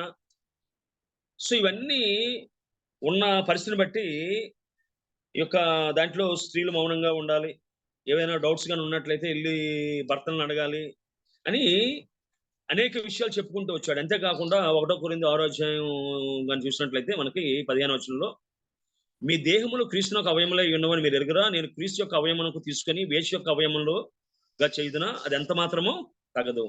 వేషతో కలుసుకున్నవాడు దాంతో ఏకదేహమై ఉన్నాడని మీరు ఎరుగురా అని అంటాడు. అదేవిధంగా 5వ అధ్యాయం 1వ వచనంలో కానీ చూసినట్లయితే 1 కొరింథీ, మీలో జాగ్రత్త ఉన్నదని వద్దంతి కలదు, మీలో ఒకడు తన తండ్రి భార్యను ఉంచుకుని ఉన్నాడని చెప్పి ఉందని చెప్పి చెప్పుకొస్తాడు. సో ఈ యొక్క కొరింథీ పట్టణంలో అన్ని కూడా సమస్యలు, అన్ని కూడా ఇబ్బందులతో కూడిన పరిస్థితే. సో అటువంటి పరిస్థితిలో ఉన్నప్పుడు సమాజమే యొక్క టెంపుల్ ప్రాస్టిట్యూషన్ ప్రార్థిస్తున్నప్పుడు, అంతేకాకుండా ఒక గ్రంథకర్త రాస్తూ అంటాడు, ఆ యొక్క కొరింథీ ప్రాంతంలో ఉన్న యూదుల వాటిలో స్త్రీకి పెద్ద గౌరవం ఇచ్చేవారు కాదంటాము. అందుకని చాలా మంది వివాహాలు చేసుకోవడం ఇష్టపడేవారు కాదట. అంతేకాకుండా ఈ లెటర్స్ ఏమంటారంటే సివియర్ లెటర్స్ అంటారు. అంటే వ్యక్తిత్వానికి సంబంధించి, క్యారెక్టర్కి సంబంధించి, ప్రభురాత్రి భోజనానికి సంబంధించి ఏ పద్ధతిలో వారు పాటించేవారు కాదు. వాళ్ళు ఏ పద్ధతిలో వారు ఫాలో అయ్యేవారు కాదు. అందుకే మనకి 11వ అధ్యాయంలో కానీ చూసినట్లయితే చెప్తూ అంటాడు, 7వ వచనంలో, 6వ వచనం కూడా చూద్దాం. స్త్రీ ముసుగు వేసుకుని ఎడల ఆమె తల వెంట్రుకలు కత్తిరించుకునే ఎడల కవరం చేయించుకునే వాళ్ళను, స్త్రీకి అవమానం అయితే ఆమె ముసుగు వేసుకునే వాళ్ళను. పురుషుడైతే దేవుని పోలికగా మహిమయ్య ఉన్నాడు కనుక తల మీద ముసుగు వేసుకోకూడదు, కానీ స్త్రీ పురుషుని మహిమయ్య ఉన్నది. ఏలనగా స్త్రీ పురుషుని నుండి కలిగినే కానీ పురుషుడు స్త్రీ నుండి కలగలేదు. అయితే స్త్రీ పురుషుని కొరకు కానీ పురుషుడు స్త్రీ కొరకు లేదని చెప్పి అక్కడ చెప్పడానికి కారణం ఏంటంటే, దీన్ని ఆధారం చేసి చాలా మంది ఏమంటారంటే ఆ స్త్రీలు మాట్లాడకూడదు అనే విషయం చాలా మంది చెప్తున్నారు. కానీ కారణం ఏంటంటే కొరింథీలో ఆ ప్రత్యేకమైన పరిస్థితులు ఉన్నాయి కాబట్టి వారికి ఆ విధంగా పౌలు చెప్పినట్టుగా వాక్యం మనకి చెప్తూ ఉంది. అంతేకాకుండా రాయబడ్డ మాట అంటే కొన్నిసార్లు యూదులు ప్రార్థన చేసినప్పుడు అంటే, ప్రభువు నన్ను అన్ని జనుల కింద కానీ లేదా స్త్రీ కింద కూడా, నాకు స్త్రీ కింద నన్ను పుట్టించినందుకు వందనాలని చెప్పి ప్రార్థన చేసే సందర్భాలు కూడా ఉన్నాయని చెప్పి కొంతమంది చరిత్రకారులు మనకి చెప్తూ ఉన్నారు. సో మెయిన్ కారణం ఏంటంటే ఎఫ్రోదీతు అనే దేవతను బట్టి వ్యభిచారాన్ని వారు ప్రోత్సహించారు వాళ్ళు. అంతేకాకుండా ఈ గ్రీక్స్ కానీ అదేవిధంగా వీరికి కానీ ఈ యొక్క వివాహం విషయంలో కానీ, ఈ యొక్క లైంగిక విషయాల్లో కానీ దాన్ని పెద్ద సీరియస్ గా వాళ్ళు తీసుకునేవారు కారు వాళ్ళు. సో అటువంటి ప్రతికూలమైన పరిస్థితులు ఉన్న కొరింథీలో సేవ చేశారు వాళ్ళు. అందుకే పౌలు 2 పత్రికలు రాయవలసి వచ్చింది. పేరుకైతే దేవుణ్ణి నమ్ముకున్నారు, కానీ పాత సంబంధమైన వస్త్రధారణ కానీ, ఆ మాట్లాడే విధానం కానీ, ఈ ప్రభురాత్రి భోజన విషయంలో కానీ, ఈ శరీర సంబంధమైన విషయంలో కానీ వారికి పెద్ద పట్టు అనేది లేదు. అందుకే 1 కొరింథీ 10వ అధ్యాయంలో అంటాడు, మీరు ప్రభు పాత్రలోనిది దెయ్యముల పాత్రలోనిది కూడా త్రాగనేరరు. ప్రభు బల్ల మీద ఉన్న దానిలోను, దెయ్యము బల్ల మీద ఉన్న దానిలోను కూడా మీరు పాలు పొందనేరని చెప్పి అనేక విషయాలు చెప్పుకుంటూ వస్తారు. కారణం ఏంటంటే it is a problematic place Corinth. So అటువంటి సమస్య ఉన్న ప్రాంతంలో ఆ కుటుంబాన్ని వారు పెట్టి ప్రాణాలకు తెగించి సేవ చేసినట్టుగా వాక్యం మనకి చెప్తూ ఉంది. ఈరోజు నేను అడుగుతున్న ప్రశ్న ఏంటంటే, ప్రతికూల పరిస్థితుల్లో సేవ చేస్తున్న దేవుని సేవకుల్ని ప్రోత్సహించే వ్యక్తులుగా మనం ఉన్నామా? ఉన్నది ఉన్నట్టుగా చెప్పే వ్యక్తులను అసలు మనం సంఘానికి ఆహ్వానిస్తామా? గుచ్చుకుంటే మెచ్చుకోమట. ఆ వ్యక్తి చెప్తున్న మాటలు సూటిగా కానీ గుచ్చుకుంటే ఆ వ్యక్తిని మెచ్చుకోమట. అంతేకాకుండా ఎక్కువ మంది చెప్పే మాట అంటే, తక్కువగా వాక్యం చెప్పేవారు ధన్యులు, వారు మరలా పిలువబడదురు.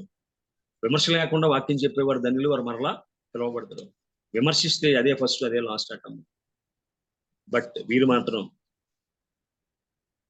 నిక్కచ్చిగా ఉన్న పౌలుతో వారు సాహసం చేశారు. పౌలుతో ఉంటే ప్రమాదం అని తెలుసు. పౌలు ఎన్ని దెబ్బలు పొందాడో, ఎన్ని శ్రమలు పొందాడో, ఎన్ని అవమానాలు పొందాడో మనకు తెలియదు. మరి పౌలు బైబిల్లో మనం మెన్షన్ చేయలేదు, కానీ రాయబడ్డ మాట ఏంటంటే వారు తమ ప్రాణమును కూడా తెగించింది. మరి ఎన్ని సందర్భాల్లో పౌలు గారిని బట్టి వారు దెబ్బలు కాశారో, ఎన్ని సందర్భాల్లో వారు పౌలు గారిని బట్టి ఇబ్బంది పడ్డారో, ఎన్ని సందర్భాల్లో వారు పౌలు గారిని బట్టి శ్రమ పొందారో మనకైతే రాయబడలేదు. కానీ అపోస్తలుడైన పౌలు అయితే ఆయన ఉత్తరం రాయడం ప్రారంభించినప్పుడు, ఉత్తరాన్ని ముగించినప్పుడు వారికి వందనాలు చెప్పకుండా ఏ యొక్క ఉత్తరాన్ని కూడా ఆయన ముగించలేదు. ఒకవేళ మనం చూసినట్లయితే 1 కొరింథీ పత్రిక 16వ అధ్యాయం 19వ వచనంలో మనం చూసినట్లయితే, ఆసియాలోని సంఘంలో వారు మీకు వందనములు చెప్పుచున్నారు. అకుల ప్రిస్కిల్ల అనువారును వారి ఇంటినున్న సంఘమును ప్రభువునందు మీకు అనేక వందనములు చెప్పుచున్నారు. వారి గృహాన్ని సంఘంగా తెరిచారు వాళ్ళు. ఆ కొరింథీ పత్రికలో వారిని మెన్షన్ చేస్తూ ఉన్నాడు. అంతేకాకుండా మనం చూస్తున్నట్లయితే తిమోతికి రాసిన 2వ పత్రిక 4వ అధ్యాయం 19వ వచనంలో కూడా, ప్రిస్కిల్లాకును అకులాకును ఒస్నేఫరు ఇంటి వారికి నేను వందనాలని చెప్పి ఆయన అంటూ ఉన్నాడు. అదేవిధంగా మనం చూసిన రామపత్రికలో కూడా మనం చూసినట్లయితే చెప్తున్న మాట ఏంటంటే, ఎందుకంటే మనకి ఏ విధంగా అయితే కొత్త నిబంధన గ్రంథ ప్రారంభంలో ఏ విధంగా బాప్తిస్మం ఇచ్చే యోహాను సేవ చేశాడు, ఎటువంటి మొహమాటం లేకుండా, అపోస్తలుడైన పౌలు కూడా ఎప్పుడు తన వస్త్రం కోసం కానీ ఆహారం కోసం ఏనాడు ఆయన ఆలోచన చేయలేదయ్యా. ఆయన ఆలోచన చేసినట్లయితే, అయ్యా ట్రోయలో ఉంచిన కాగితాలని నంగిని తీసుకురని చెప్పి అడిగేవాడు కాదాయన. అటువంటి సేవను చేశాడు ఆయన. సో ఆయనకి ఎప్పుడు మొహమాటం లేదు ఆయనకి. అటువంటి ఆయన రాస్తున్న మాట ఏంటంటే, రోమా 16:3-4 వచనాల్లో, క్రీస్తు యేసునందు నా జత పనివారైన ప్రిస్కిల్ల అకులకు నా వందనములు చెప్పుడి. వారు నా ప్రాణము కొరకు తమ ప్రాణముని చుట్టుకైనను తెగించిరి. మరి వారి వెంటనే సంఘమునకు వందనములు చెప్పుడి. నేను మాత్రమే కాదు, అన్యజనుల్లోని సంఘపు వారందరూ కృతజ్ఞతలై ఉన్నారు. సో కొరింథీ యొక్క ప్రాంతము, ఎఫెసీ ప్రాంతము, అది అన్ని జనులతో కూడుకున్న ప్రాంతం. అది ఆ ప్రాంతంలో సేవ చేసి సంఘం విస్తరించబడడానికి వాళ్ళు కారకులు అయ్యారు. కాబట్టి అపోస్తలుడైన పౌలు అంటున్నాడు, అయ్యా నేను మాత్రమే కాదు, అన్యజనులు వీరి కృతజ్ఞతలై ఉన్నారు అంటున్నాడు. నా మాటలను ముగించిపోతూ ఉన్నాను. మన వ్యక్తిగత జీవితంలో దేవుని సేవకులతో కలిసి కాపురం చేసేవారిగా ఉండగలుగుతూ ఉన్నామా? కలిసి పనిచేసేవారిగా ఉండగలుగుతున్నామా? అంతేకాకుండా వస్తున్న వారందరినీ చేర్చుకోగలుగుతూ ఉన్నామా? మనకంటే పెద్దవారితో కలిసిమెలిసి పనిచేయగలిగి, మనకంటే పెద్దవారికి సహాయం చేస్తూ ప్రోత్సహిస్తూ, మనకంటే చిన్నవారిని ప్రోత్సహించేవారిగా ఉన్నామా? లేదు, ఎవరితోని కలకుండా మనమే ఒక రాజ్యంగా, మనమే ఒక సామ్రాజ్యంగా, మనమే ఒక దానిగా ఉండిపోయే వారికి ఉన్నామో ఆలోచన చేయాలి. బైబిల్లో ఒక మాట ఉందమ్మా, అని చెప్తున్న మాట ఏంటంటే, మనం ఏదైతే సేవ చేశామో, హెబ్రీ పత్రిక 6వ అధ్యాయం 10వ వచనంలో, మీరు చేసిన కార్యములు, మీరు పరిశుద్ధుల ఉపచారం చేసిన ఉపచారమును ఇంకాను ఉపచారం చేయుచుండి చేత తన నామను బట్టి చూపిన ప్రేమను మనుషులకు దేవుడు అన్యాయస్తుడు కాడు అంటున్నాడు. వారు అందును బట్టి వారి పిల్లలు ఎంతగా దీవించబడ్డారో, ఆశించబడ్డారో మనకైతే తెలియదు, కానీ ఒక డేరాలు కుట్టుకునే వారిని 6 వాక్య సందర్భాల్లో దేవుడు పెట్టినట్టుగా, అంతేకాకుండా ఎవరైతే భార్యాభర్తల సేవలో కొనసాగుతూ ఉంటారో ప్రార్థన చేసినప్పుడు అంటారు, అకులా పిస్కిళ్ళ వలె అంటారు. అకులా పిస్కిళ్ళ వల్ల అంటారు. చాలా పెద్ద పెద్ద జంటలు ప్రారంభంలో ఉన్న ఆదామవ్వ, అబ్రహాము, శారా, ఆ కుటుంబాలు అన్ని కూడా సాదృశ్యంగా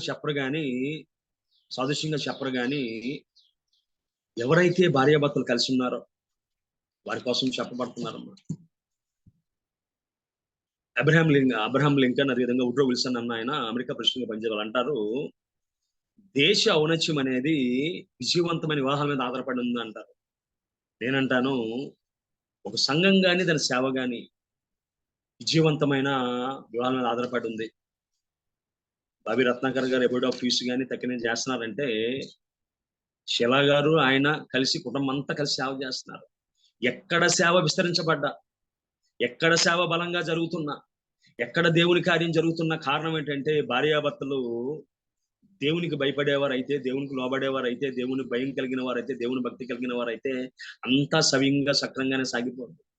ఒకవేళ లేని పక్షంలో ఏమవుతుందంటే సేవా జీవితం అస్తమస్తం అయిపోతుంది. మీరు చూడండి, ఎవరి వైవాహిక జీవితం లేదో భక్తిలో నాశనం అయిపోయారు వాళ్ళు. దావీదు వైవాహిక జీవితంలో చూసినట్లయితే రాజు కావాలని కొడుకుతో మీకాను పెళ్లి చేసుకున్నాడు, మేరాబును పెళ్లి చేసి నాశపడ్డాడు ఆయన. వివాహ వ్యవస్థ అంతా కూడా సర్వనాశనం అయిపోయింది. బిడ్డలు ఎందుకు కొరగాని వారిగా పోయారు. కానీ ఎవరైతే వారు ఇందాక చెప్పాను నేను ప్రారంభంలో, నేను చెప్పిన మాట ఏంటంటే, అకులా పిస్కిల్లా దేవుని చేత జతపరచబడిన వారు, దేవుని పనిని జతగా చేసిన వారు, దేవుని బిడ్డలను జత చేసుకుని సేవ చేసిన వారు. దేవుని పనిని జతగా చేశారు, దేవుని బిడ్డలను జత చేసుకుని సేవ చేశారట. అటువంటి పరిస్థితులు దినాన్ని మన కుటుంబంలో ఉండగలుగుతూ ఉన్నాయా? అటువంటి స్థితి మన జీవితంలో ఈ దినాన్ని మన కుటుంబంలో మనకి ఉండగలుగుతూ ఉన్నాయా? ఆలోచన చేయాలి. ఎక్కడైతే భార్యాభర్తలు కలిసి సేవ చేస్తారో, ఎక్కడైతే భార్యాభర్తలు ఒకే మాట మీద ఉంటారో, ఆ ఉన్న కుటుంబాలు దీవించబడతాయి, హెచ్చించబడతాయి, ఆశీర్వదించబడతాయి. అంతేకాకుండా ఎక్కడైతే దేవుని యొక్క వాక్యం వినబడదో, ఎక్కడైతే విగ్రహారాధన, ఎక్కడైతే వ్యభిచారము, ఎక్కడైతే దేవుని భయం అనేది లేకుండా ఉంటుందో, ఎక్కడైతే దెయ్యాల బాధ ఎందు లక్ష్యం ఉంచుతారో, దెయ్యాల యొక్క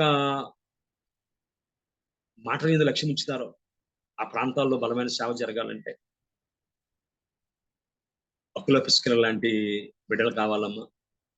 అకులా పిస్కిలలాగా తమ గృహాన్ని తెరిచేవారు, గృహాన్ని స్వార్థ కేంద్రం చేసేవారు, అనేక మంది అధికారులను ఆహ్వానించేవారు.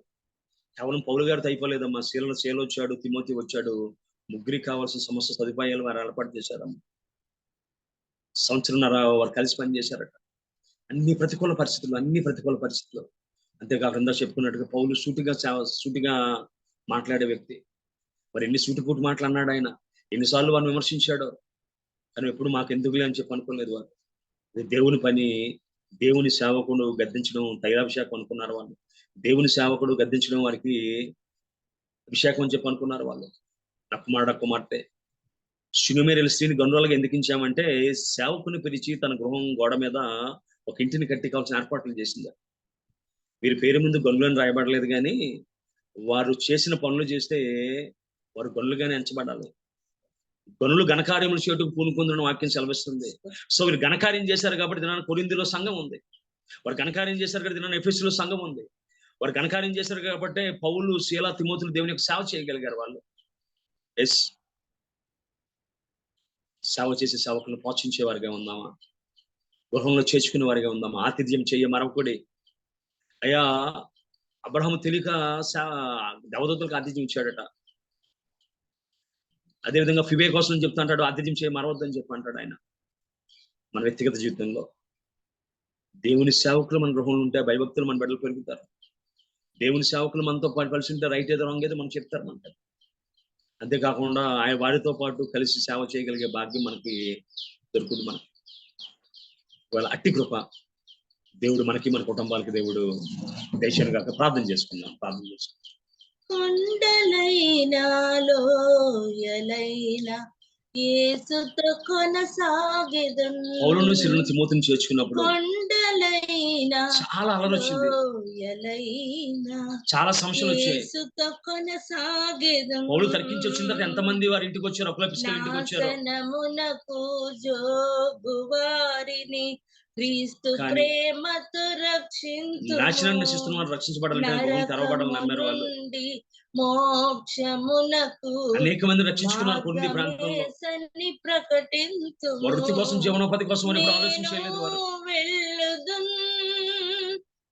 కొరింథీయుల్లో సేవ చేసి తిరిగి మళ్ళీ రోమాకు వెళ్ళి గొప్ప సంఘాలు కట్టారంట వాళ్ళు.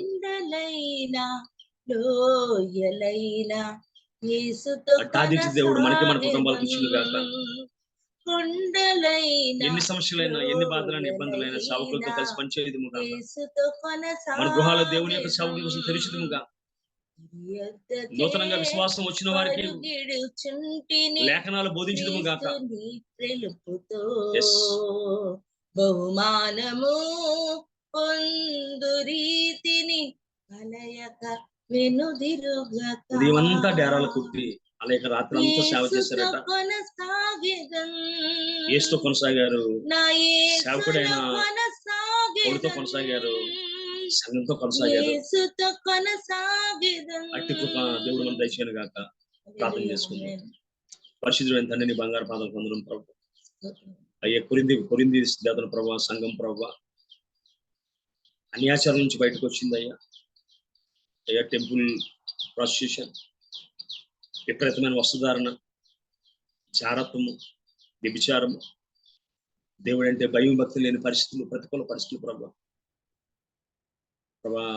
ఆ ప్రతికూల పరిస్థితుల్లో సేవ చేయడానికి ఒకవేళ ప్రభా సౌదీయ చక్రవర్తిని దేవతని ప్రభా నువ్వు ప్రేరేపించి వారిని ఆ ప్రాంతాన్ని పంపించేమో తెలియదు కానీ తండ్రి.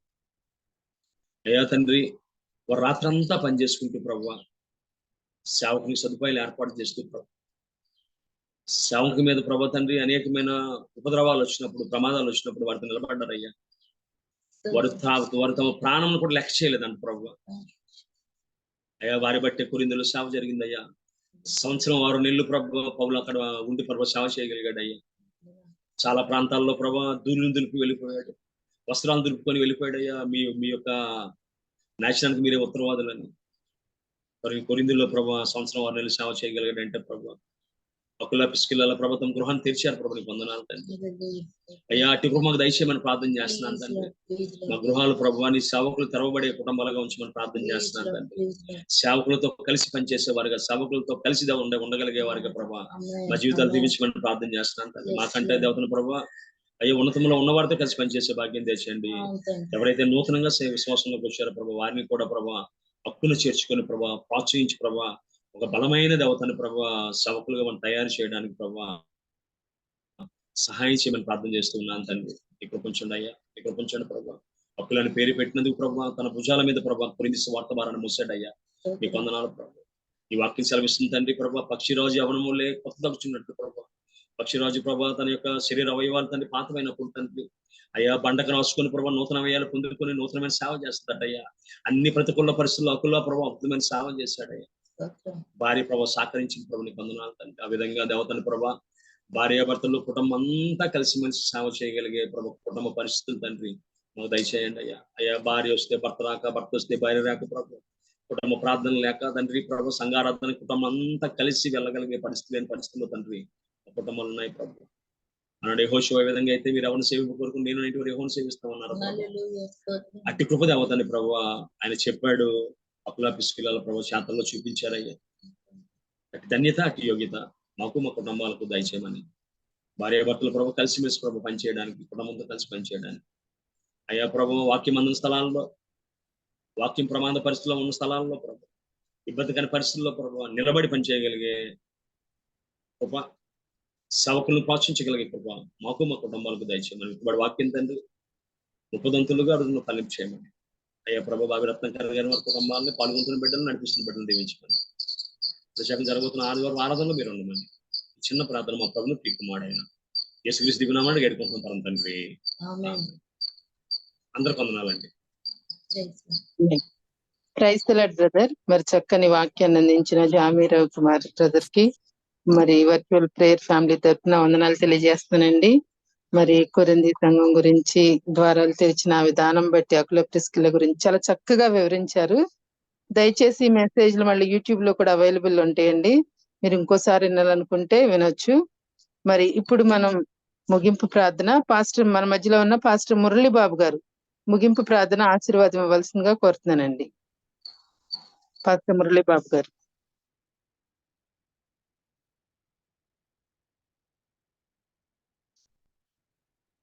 పాస్టర్ మురళీ బాబు గారు సిద్ధంగా లేకపోతే పాస్టర్ విజయ్ చంద్ర గారు ముగింపు ప్రార్థన ఆశీర్వాదం ఇవ్వాల్సిందిగా కోరుతున్నానండి.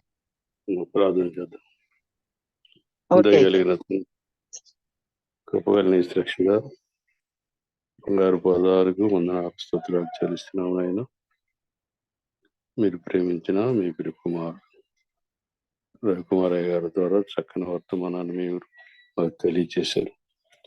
అందును బట్టి మీకే వందనాలు స్తోత్రాలు చెల్లిస్తున్నాం. ఆయన పౌల సేవల జీవితాల్లో ఉన్నటువంటి కొన్ని సత్యాలను వారు మాకు బోధించారు.